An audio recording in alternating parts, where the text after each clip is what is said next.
అందరికీ నమస్కారం. అమ్మ మాట అమ్మాయి బాట ఛానల్కి స్వాగతం. కథ చెప్పుకుందామా? చిట్టి కథ. మూల కారణం. కొత్త వంటవాడుగా చేరేందుకు వచ్చిన వ్యక్తి జమీందారుకు చాలా అమాయకుడిలా కనిపించాడు.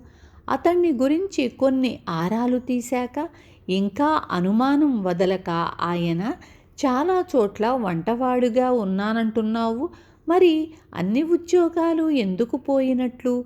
ఎక్కువ నాగాలు పెట్టేవాడివా అని అడిగాడు. వంటవాడు, నాగాలు పెడితే ఇంటిల్లిపాతి ఇబ్బందిగా బాబు అన్నాడు వంటవాడు. పోనీ వండుతున్నప్పుడే రుచి చూసే నెపంతో వంటకాలన్నీ తినేసే దురలవాటుందా అన్నాడు జమీందారు.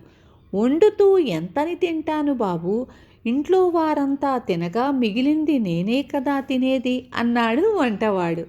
వంట సామాగ్రి దొంగిలించే చెడు బుద్ధి లేదు కదా అన్నారు జమీందారు. మొత్తం వంటగది నా చేతి కింద ఉండగా ఆ పాడు పనెందుకు అన్నాడు వంటవాడు. మరైతే అన్ని చోట్ల పని మానుకోవడానికి కారణం ఏమిటి అన్నాడు జమీందారు విసుగుపడుతూ.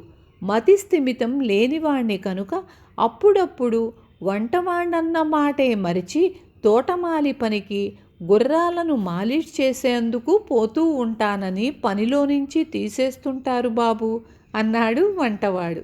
విన్నారు కదా. రేపు మళ్ళీ ఇంకొక మంచి కథతో మీ ముందుకు వస్తాను.